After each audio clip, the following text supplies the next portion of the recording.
Isang uripon na lamang hindi ko nahawakan. Siya'y dating binukod, si Amaya. Alamin mo na ako, si Amaya nga ang babaeng nakatakda.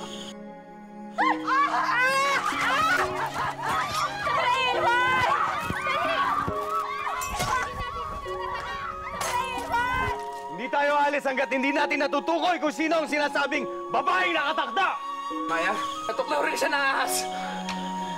Hindi siya humihinga. Pumanaw na ang babaeng uripon. Sino si Magwayan Iloy? Si Magwayan ay isang diwata na siyang tagasundo ng dungan o kaluluwa ng mga namamatay. Wala na ang uripon. Patay na si Amaya. Bakit mo nilisan? Anong say-say ng aming pagsusumabay kung mawawala ka rin lamang?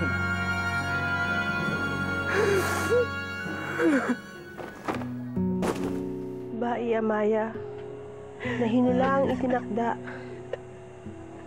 Paano kami ngayong ika'y wala na?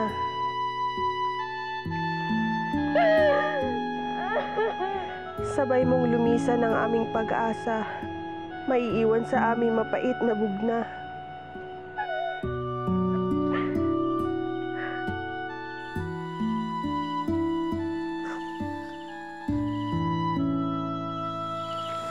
Manong Awi!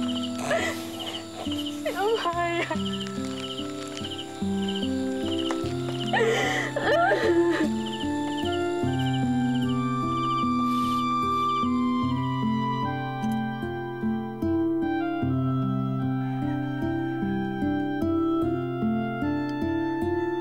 Puso't diwa mo'y nalulunod sa panaghoy dahil sa pagpanaw mo nang wala sa takdang panahon.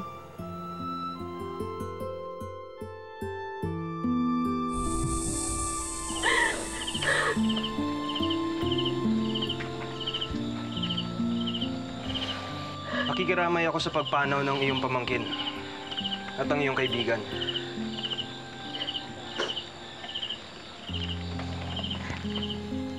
Salamat.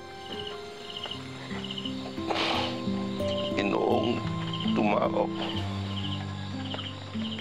Batid kong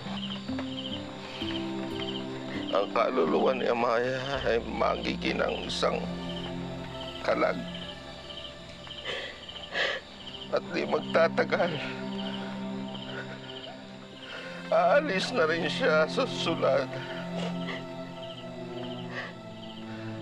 At mananahan doon habang panahon kung saan siya'y magiging isang pumalagat, nagagabay at susubaybay sa aming kanyang naiwan dito sa mundo ng mga buhay. Marahil, mabuti na rin itong nangyari sa kanya. Hindi na niya pagdudusahan pa. Isang uripon.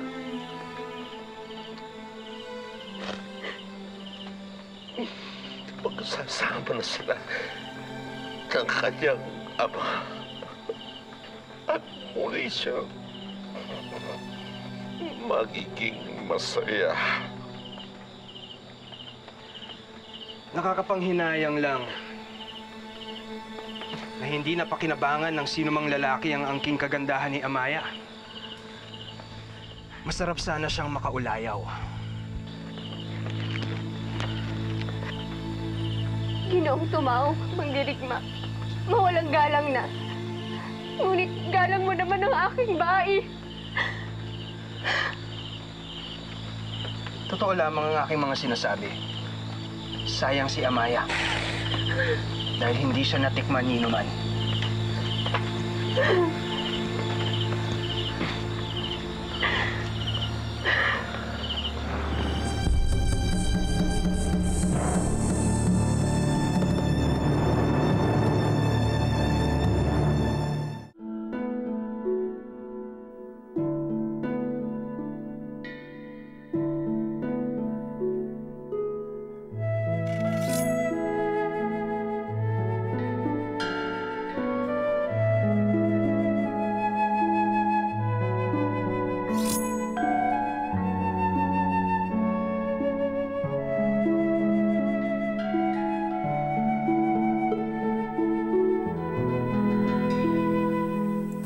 namatay rin lamang ako.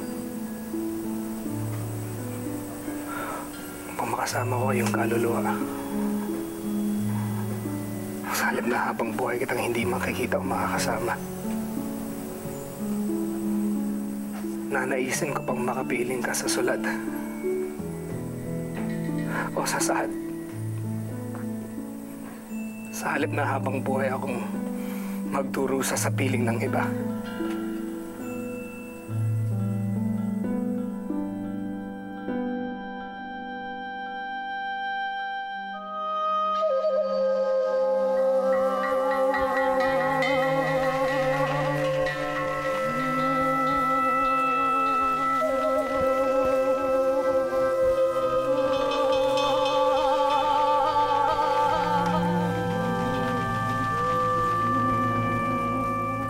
Isalin sa sisidlang ito ang pang-alay na panggasi.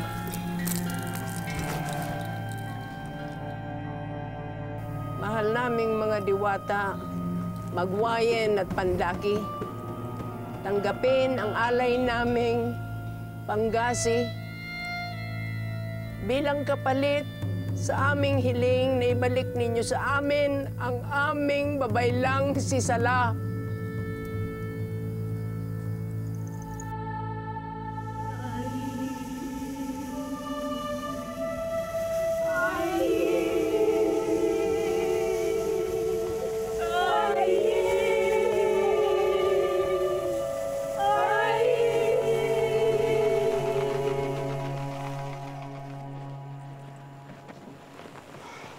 Darating na ang iyong babang ngunit hindi ka pa natutulog, Banok. Ano bang bumabagabag sa iyong isipan?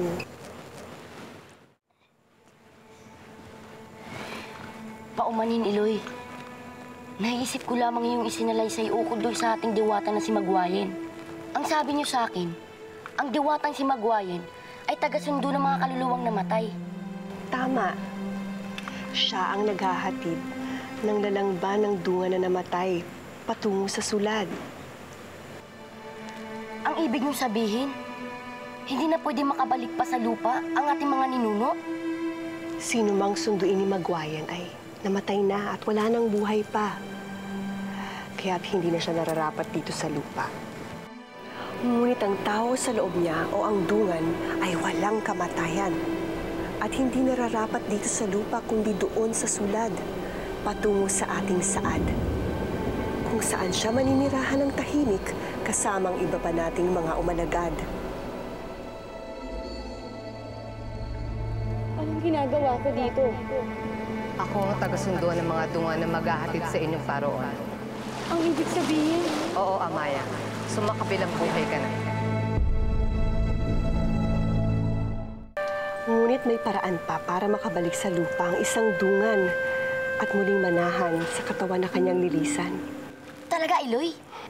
Dahil may isa pang diwata, isang mabait na dalanganan. Siya si Pandaki. Pandaki?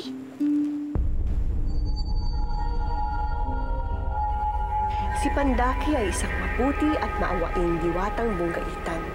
Siya ang tagasagip ng mga dungan upang dulutan sila ng mas magandang kapalaran.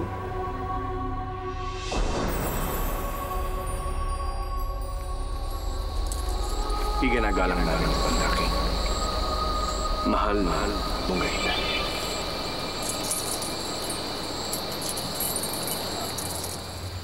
Ano ang inyong sadya sa akin? Tigan? Tatubog na? Ipagpaumanhin ninyo ang aming paggambala sa inyo, mahal na diwata. Naparito kami upang hilingin na inyong saklolohan ang dungan ng aking anak si Amaya. At bakit ko naman siya tutulungan? Dahil si Amaya ay ipinanganak na may kambal ahas. May mahalagang kapalaran siyang dapat gampanan. Ngunit hindi ito nagawa dahil maaga siyang namatay. Kaya't naparito kami upang magsumamo na inyong ibalik sa lupa ang kwanto upang kanyang magampanan ang kanyang bugna na sa kanya'y itinakda.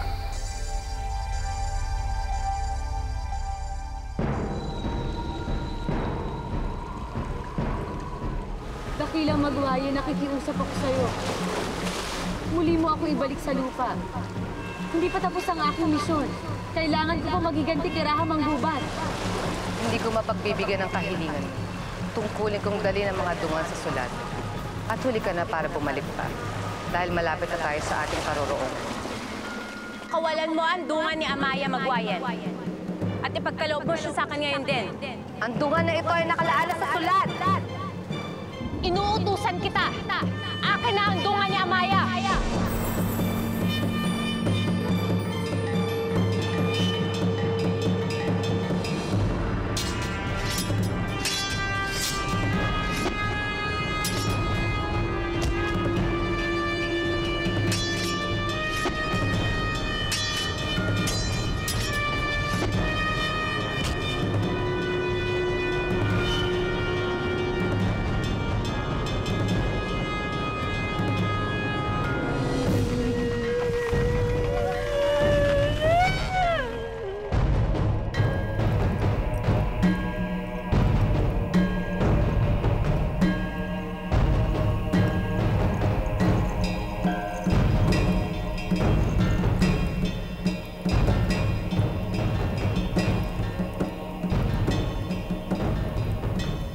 Narito pa rin ang panggawin na ating inalay.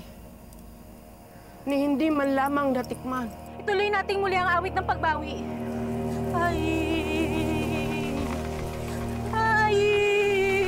O mga diwata, dingginin niyo kami. Ibalik ang aming babaylang si Sala.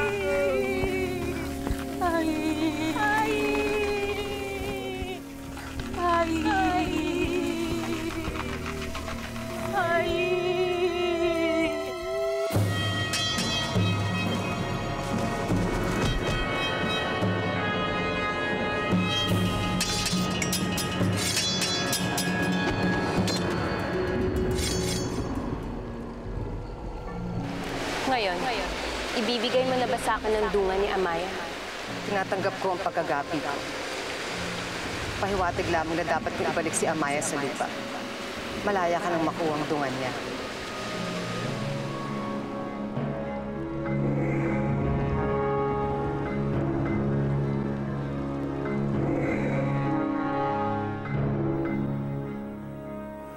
Wala nang saysay upang ako'y mabuhay pa kung wala rin akong dahilan upang gumising sa umaga.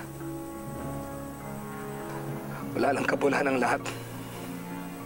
Sapagkat wala ka na.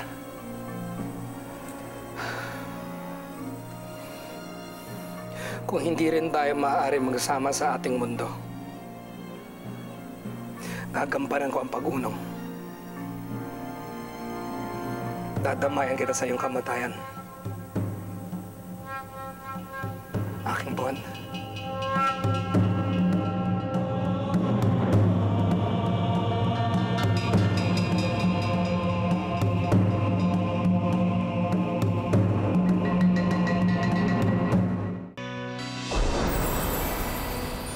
Huwag ka na matakot, Amaya.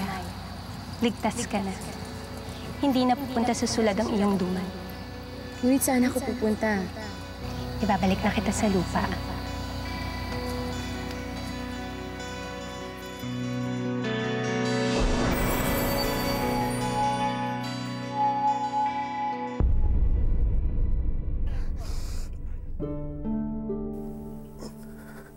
Amaya?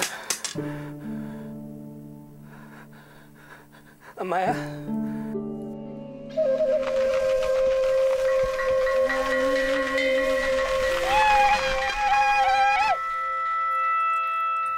Bakit?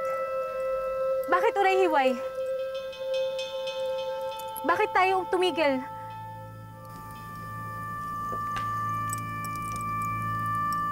Huli na ang lahat. Yumao na ang ating mahal na babaylang si Sala.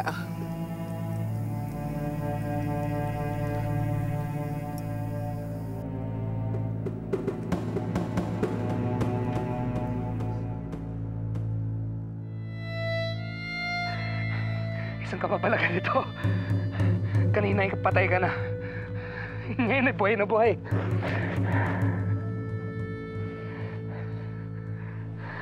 Pamunin. Hindi ko sinasadya.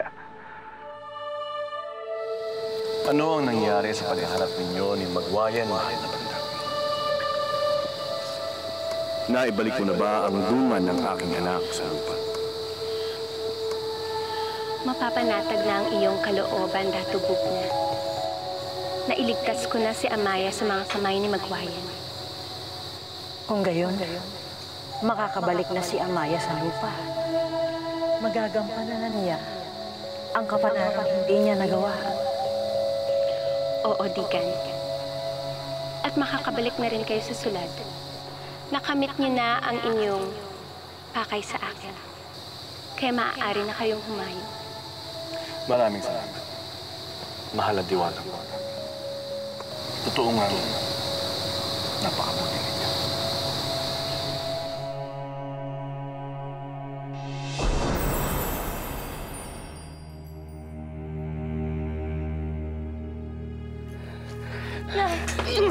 Manatili ka muna nakupo. Hindi pa nanunumbalik ang iyong lakas. Mahal na Laon! Totoo ba ito? Muling nabuhay ang uripon? Kumuha ka muna ng tubig nang uuhaw si Amaya. Masusunod, Ginoo. Mabalan. Paumanhin. May mga timawang nais kumausap sa inyo. Lubhang mahalaga ang kanilang sadya.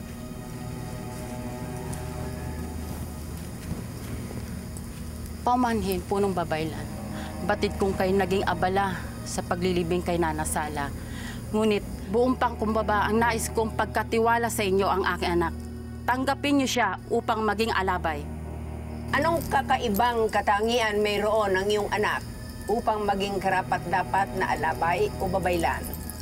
Madalas dapuan ang mabibigat na karamdaman ng aking anak. Hindi pa ba sapat yon? Oo, maaari nga.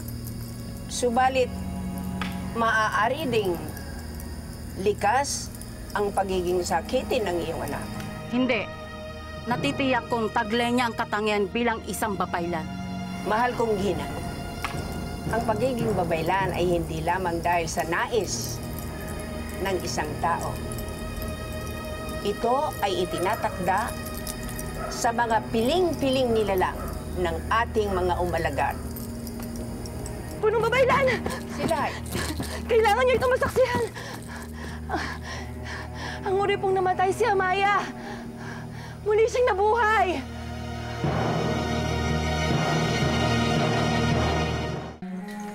Bakit kaya nagsipasok dito? Totoo nga, ang tinura niya sila. Maibabay ka. Paano nangyari ito?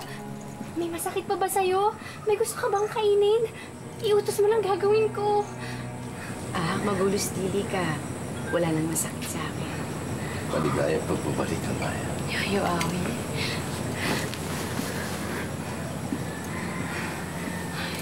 Ipagpaumahin niyo, Yoyo Awi, kung nag-alala kayo para sa akin. Silay, Apong, magtungo agad kay Raha Manggubat at ipaalam ang mga kaganapan dito. Masusunod. Ako ay nagbibigay pugay sa inyo at nagpapasalamat sa pagpili niyo sa aking si Marikit bilang mapapangasawa ni Bagani. Sinamahan rin ako ni Lamitan upang maghatid ng magandang balita. Wala na ang uripon na kinababaliwan ng ating anak. Patay na si Amaya. Ngunit hindi si Amaya ang may kambal ahas. Pagkat ahas din ang nakapatay sa kanya. Gayunpaman, ang pagkamatay ni Amaya ay nangangahulugan na makakalimutan na siya ni Bagani. Kung ganun ba? Sinundo na ni Magwayan si Amaya patungo sa sulad. Oo, Bano. Tama ka. Mahal na kapunuan, napagutusan kami ni Uray Hilway upang maghatid ng balita. Kung ang balita ninyo ay tungkol sa uripon, huli na kayo.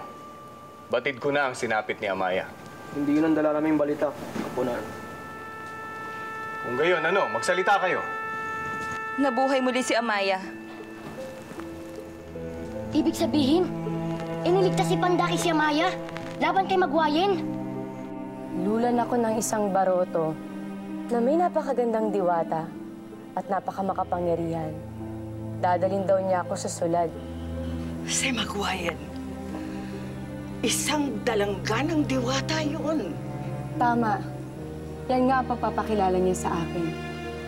Pagkatapos may dumating ng isang diwata, napakaganda niya. At nakakasilaw ang kanyang liwanag. Naglaban sila ni Magwayan. Natalo niya ito. Siya ang mabait na bunggaitan, ang diwata na si Pandaki, ang manunubos ng mga kalag sa sulat. Kung ganun, bukas na bukas din ay pag-uutos ko ang pag-aan nito bilang pasasalamat kay Pandaki. Labis akong nagagalak dahil ibinalik ni Pandaki ang aking bai. Ngunit, ang nakakapagtaka lamang, bakit si Amaya ang napili niyang mabuhay? Ang pagkamatay at pagkabuhay mong muli ay isang palatandaang meron kang mahalagang tungkuling gagampanan. Alam ko na ngayon, maliwanag na sa akin ang tadhana mo, Amaya. Kaya ka pinabalik ni Pandaki.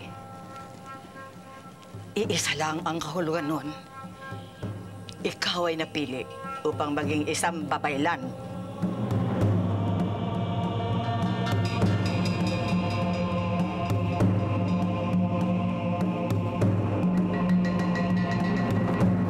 Magiging isang alabay o babaylan si Amaya, ibig sabihin ay makakalaya na siya sa pagiging isang uripon.